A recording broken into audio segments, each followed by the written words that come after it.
already your listening locates me. It positions me. But at the same time, my voice, my speaking, awakens your listening.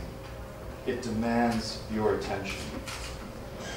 So already, we are inside a unique social space, one defined by voice and ear, sound and listening. In other words, we are already inside exactly what I'd like to talk about today. But first, I want to just say a few things. I am an artist working with sound. And I guess for me, what really excites me or fascinates me with sound is, of course, it's something that circulates around us and that we don't really necessarily focus on. It's a kind of invisible phenomenon. And at the same time, there's so many moments in which it becomes charged with meaning for us, for each other, between us.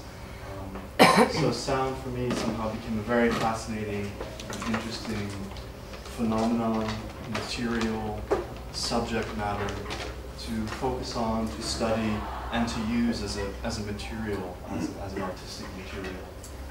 So for me somehow, sound is a kind of, for me I start to wonder if it begins to suggest another kind of paradigm, another kind of way of thinking through where we are, how we relate, how knowledge gets organized or communicated.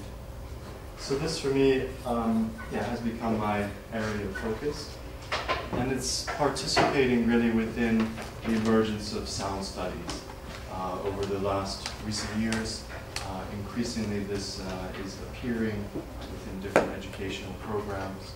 And it remains a rather, I wouldn't call it a discipline, it remains a rather diverse collection of people and issues and disciplines.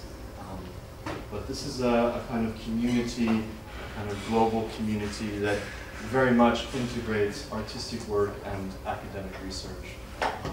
In fact, most of the people writing about sound studies are also practicing artists, which is a kind of interesting phenomenon.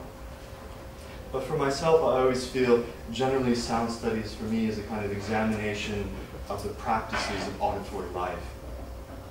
So this is somehow what I'm focusing on. And maybe just to make another confession, it does also come a little bit from my experiences in playing in a band. So the idea of being a musician and participating in that culture of a band, there was really a certain moment where I realized something was going on with sound in this situation. So that as a band you produce a sound, this sound somehow relates to an audience.